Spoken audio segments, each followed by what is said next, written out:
RUM, j'aime.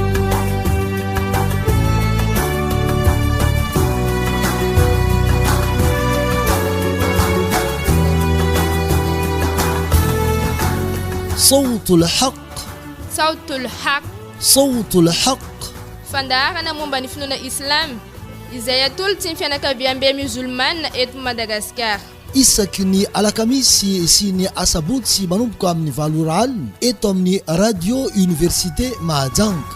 sautul haq ny finoana islamo sy ny siansa sautul haq ny lalàna ara-pinoana islamo sautul haq famakafakana ny koroany masina sautul haq ireo petsabolana natao mpaminany Muhammad sallallahu alayhi wa sallam sautul haq ny tantara-piainan'ny mpaminany Muhammad sallallahu alayhi wa sallam azadino ary sautul haq isaky ny alakamisy sy ny asabotsy manomboka ny valora alina eto amin'ny radio université Mahajanga.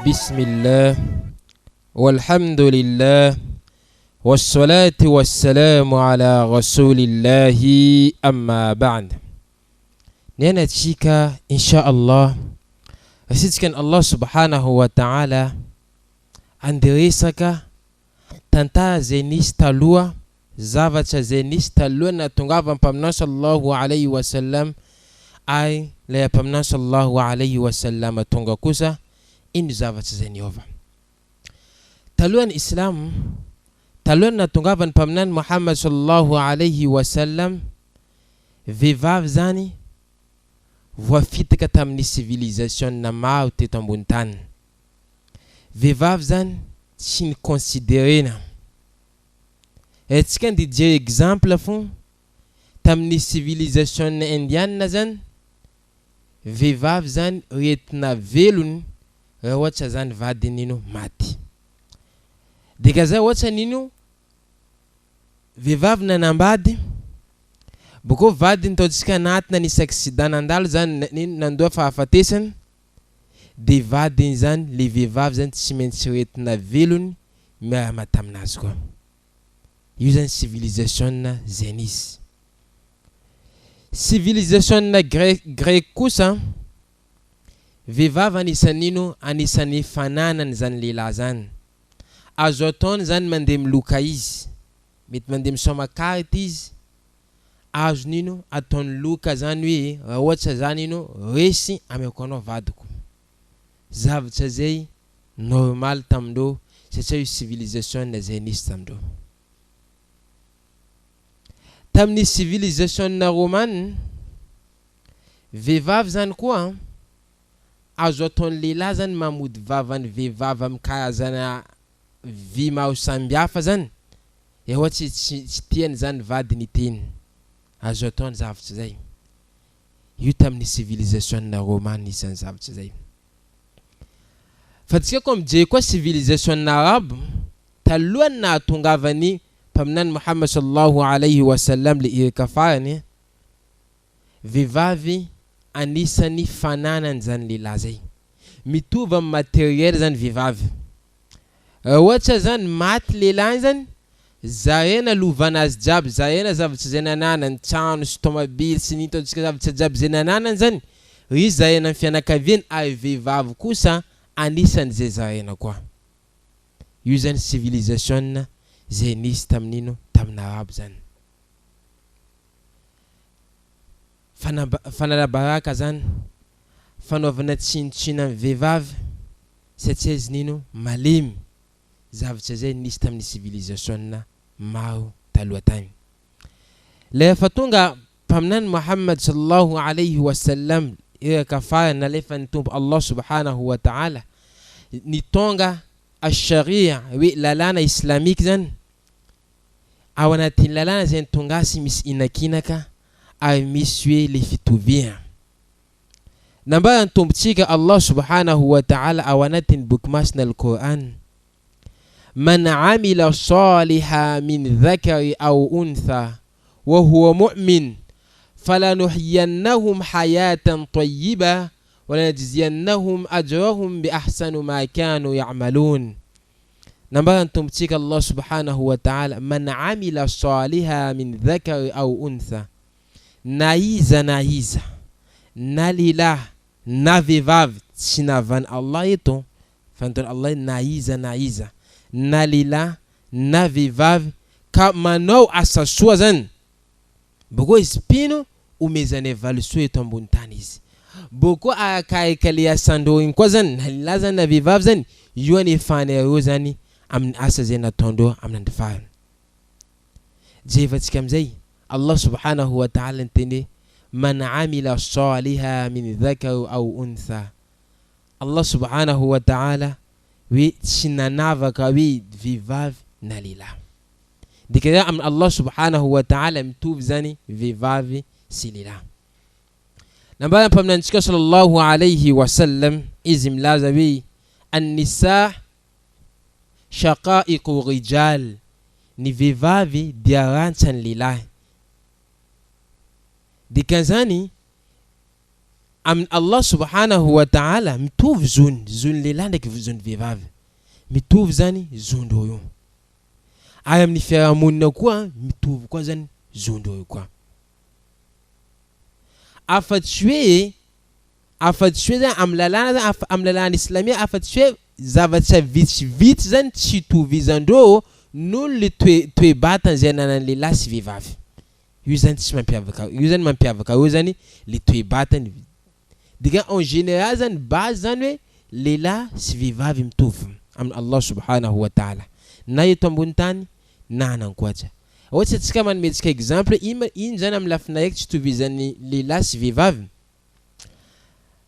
Allah subhanahu wa ta'ala nandidy hoe fanaovana soala na fivavana dimy isanandro fa amin'ny vehivavy kosa raha ohatra izy tonga fotoana zay izy zany tsy manao zany fivavana zay boko nino tsy feny zany fivavana zay tsy nataony zay fa amin'ny lehilahy kosa izy tsy maintsy manao kaya zany koa amin'ny vehivavy raha tonga zany hoe fifehezana amin'ny volana Ramadan zany vehivavy koa fa tonga fotoana izy tsy mahazo mifehy fa ny lehilahy kosa izy tsy maintsy nino mifehy zany le ino tsy tovizina kely amin'ino amin'ny lehilahy sy amin'ny vehivavy arabata fa en général zany presque mitovy makasika nino lehilahy sy vehivavy amin'ny tompontsika Allah subhanahu wa ta'ala zany nambarandreo manampeziny hoe ohatsy misy lalàna zany midotso na misy beko ny tompontsika Allah subhanahu wa ta'ala zay io zany tsisy différence zany dek lehilahy sy vehivavy nino iantefany zavatra zay afatsy hoe misy précision maambara fa vehivavy eo zany nino na hoe lehilahy io vao mampiavaka izy la mpaminantsika sallallahu alayhi wa sallam izy nanome voninahitsy ny vehivavy piny vehivavy zay matahotsy Allah subhanahu wa ta'ala vehivavy manana fitondran-tena tsara izy nanome indrikindreo io zany kahasalan'ny paradis eto ambony tany jannatu dunia vehivavy io nambany Allah subhanahu wa ta'ala wa minhum man yaqulu rabbana atina fi dunya hasana wa fil akhirati hasana jevatsika nambany tompontsika Allah subhanahu wa ta'ala wa minhum man yaqulu rabbana atina fi dunya hasana misy amindreo olombelo miteny nambany Allah io milaza manao hoe tompo ome fahasoavana zay eto ambony tany fi dunya hasana ay koa rabbana atina fi dunya hasana wa fil akhirati hasana ay ome koa fahasoavana zay anankoatra nambarandreo manampahezana eo milaza fa hoe ino ma le fahasambahany ino ma le asoavana anankoatra asoavana anankoatra zany mazava ho azy am'le eto angatany zanak'olombelona wa fil akhirati hasana le asoavana anankoatra io tsy ino fa io le paradisa io le fahasoavana tsara le fidiran'olo anankiray ao anatin'izany paradisa zay na ao anatin'izany janna zay fa ino amizay le asoavana eto amin'ny dunia hoe rabbana atina fi dunya hasana tompo ome fahasoavana zay eto amin'ino eto amin'ny dunia eto na eto ambony tany eto ino le fahasoavana eto ambony tany nazavendreo manampihady le fahasoavana tena tsara indrindra eto ambony tany io fanahano vehivavy manana patao to Allah subhanahu wa ta'ala, vehivavy hoe manana zany finoana zay, ay vehivavy manana fitondratena tsara eto ambony tany. Io kasalan'ny hoe paradisa kely eto ambony tany zay. Zavatra zay ay mpaminantsika sallallahu alayhi wa sallam nanome lakileny zany paradisa zany amin'ny vehivavy. Nianatsika mety mandiniky hoe iny ahoana iny zavatra tokony ataoko mba hafako midika atiny paradisa zay. Nefa mpaminantsika Muhammad sallallahu alayhi wa sallam mpaminany fara eraka ny tompontsika Allah subhanahu wa ta'ala, izy nanazava hoe lakileny zany paradisa zay amin'ino amindreo vehivavy. Andao jehevatsika mety misy mametsika fanontaniana hoe manahoana fomba ahoana zany hoe lakileny paradisa amin'ny vehivavy zay. Na zo amin'ny mama, na zo amin'ny vady, na zo amin'ny nanabavy, ay na zo amin'ny zanakavavy. Andao jehevatsika zay. Tamin'ny vanim-potoany mpaminany sallallahu alayhi wa sallam, misy tanoa anankiray zany navy ande participer amin'ny adimasina anankiray. Izy nanantony mpaminany sallallahu alayhi wa sallam, izy nilaza ya Rasulallah, ono erikan Allah, zaho mila hiaraka aminareo andehanan'ino andehano adimasina mba hafako mahazo tombotsoa koa amin'ny tompo Allah subhanahu wa ta'ala.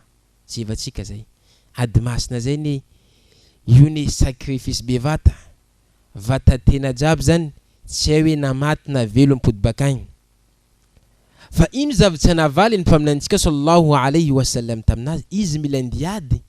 De ino zavatra nambara mpaminany sallallahu alayhi wa sallam taminazy hoe moa ve mamanao mbola velona, moa ve mamanao zany mbola velona. Namaly izy hoe ya mbola velona izy. Nambara mpaminantsika sallallahu alayhi wa sallam taminazy, ndana anao miverina amin'ny mamanao, fa ambany ny felabitiny mamanao io zany ao misy zany paradisa tsakarenao zay, ao misy paradisa zay tsakarentsika io. Dika zay ohatsy anao mitady valisoa bevata, ndana anao miveriny amin'ny mamanao. Mety misy mametsika fanontaniana ke ambany felabitinao amandriny zany misy paradisa zay. Io zany métaphore. Io nambara ny manampahendrena anankiray zay, raha ohatsy olo anankiray zany izy mitsanga devant mamany, mitsanga zany samby mitsanga mahitsy zany eo, de raha ohatsy napetsika lakile mbany ny vitiny mamany, mazava ho azy fa iny tsy azony, tsy possible zany de azo io ohatsy izy mitsanga, satria ta anaty tsy mahavy agny. Izy tsy maintsy mondrika vo mahazo zany lakile zany. Dika tsy maintsy mondrika io izy vo mahazo zany lakile zany. Dikan'izany le fileferatsika amin'ny mandrenitsika zany. Ohatsy atsika mitady paradisa zay, andao karakarentsika mamatsika, andao kolokolotsika izy, ampiatsika izy, zavatra ilaina amezantsika izy, fa io antony anankiray azoantsika zany paradisa zay. Aravoravao ny tompontsika zany, afalian'ny tompontsika amin'ny afalian'ny mandrenitsika zay. Ohatsy hoe mandrenitsika zany falifaly amintsika, dikantsika koa zany izy falifaly amintsika. Dikan'izay io anisan'ny lakile azoantsika paradisa zay. Ay tsy vitan'izay na avy ny sahaba mpiadiany mpaminany sallallahu alayhi wa sallam, izy navy tampaminany sallallahu alayhi wa sallam, izy nilaza hoe ya Rasulallah, ono erikan Allah, iza maolo menjika anaovako tsara indrindra eto ambony tany. Jehevatsika tsara, iza olo menjika tokony anaovako tsara indrindra eto ambony tany. Namaly mpaminany sallallahu alayhi wa sallam, mamanao. De izy nantany iza koa ankoatrany mamako, de izy molaza mamanao. De nampodiny niny tanoe fahatelo, iza koa ankoatrany mamako, de monamaly izy mamanao. Jehevatsika amizay zany finoana al-Islam nanome landra zany mama zay. Finoana al-Islam tsy naneky hoe fanaovana ratsy zany amin'ny mama zay. Ata izy fa matoy aza, ata izy fa antitra zany, atsika zany tsy maintsy mila mikolokolo izy tsara.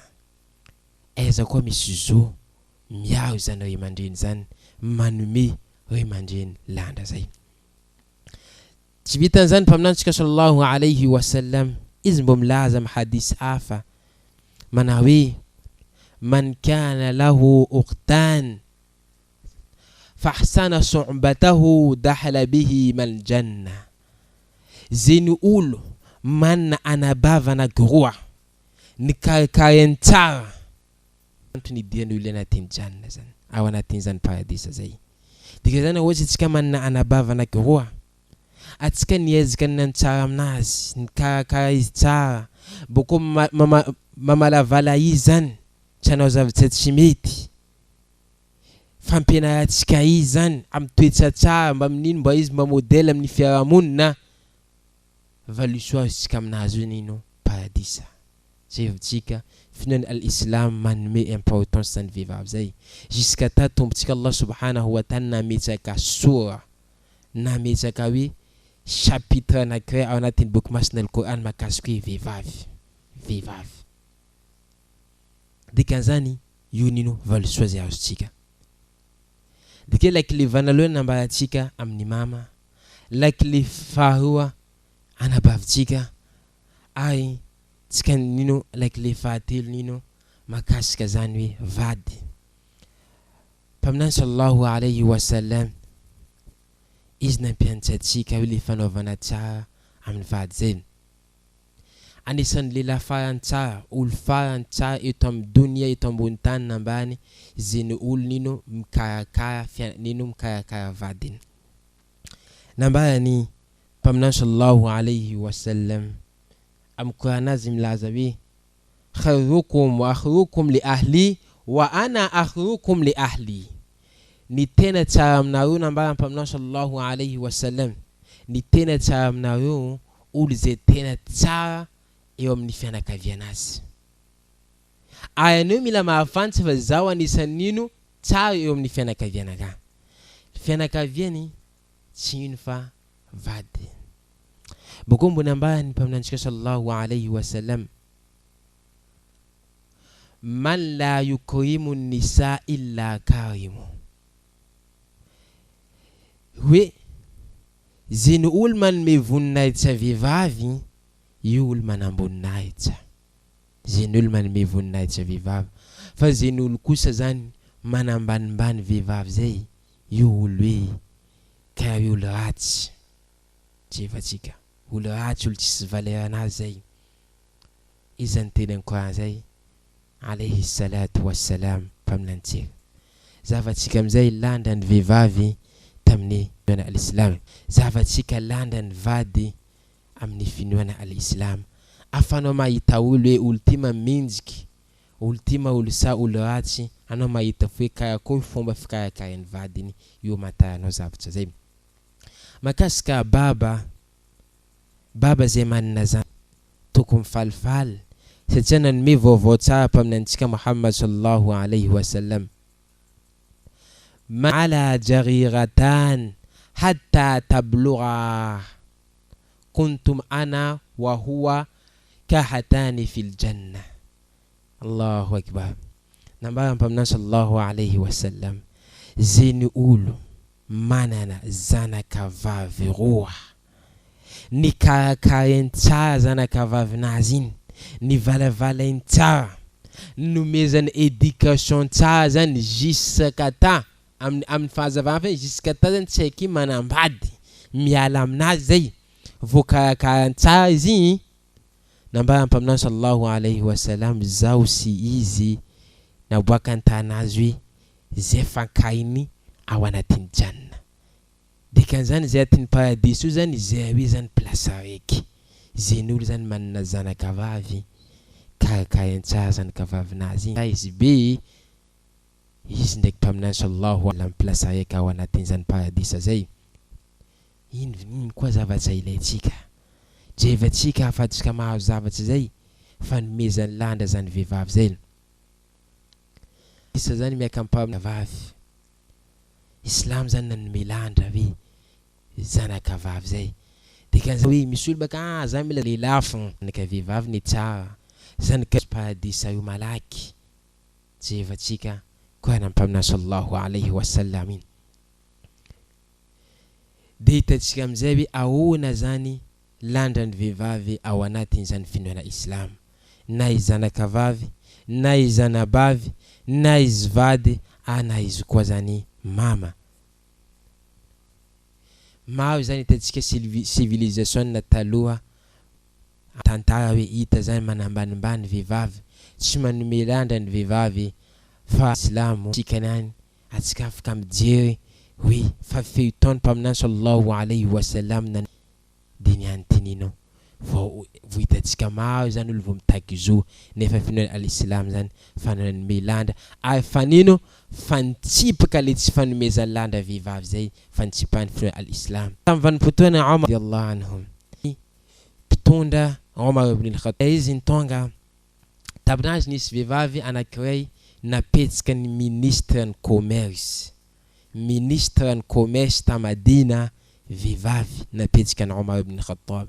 Zavatsika pedeny paminany sallallahu alayhi wa sallam maheza ny landa ny vehivavy zay ay paminantsika sallallahu alayhi wa sallam le izy niala zany tamin'ny dunia teto nandoa ny fahafatesany zany anisan'ny antsa zay nameny hoe kaikay anareo tsara manaova tsara anareo nino amindreo vehivavy aby io. Zavatsika maro zavatra azo resana makasika vehivavy ao anatin'ny finoana islam fa io nino mahambaratsika fa hoe le landa zany vehivavy zay.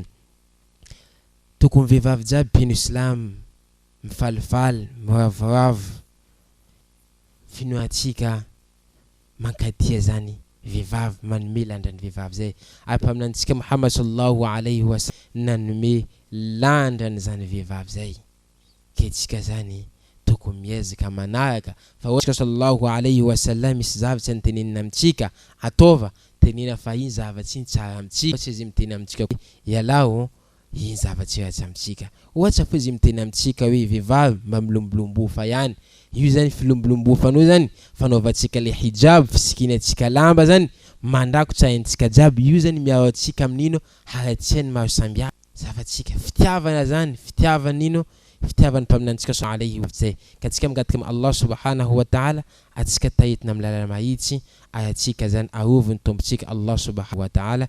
Subhanallah wa bihamdihi subhanaka Allah bihamdik ashhadu an la ilaha illa anta astaghfiruka wa atubu ilayk subhana rabbil izzati amma yasifun wassalam walhamdulillahi rabbil alamin.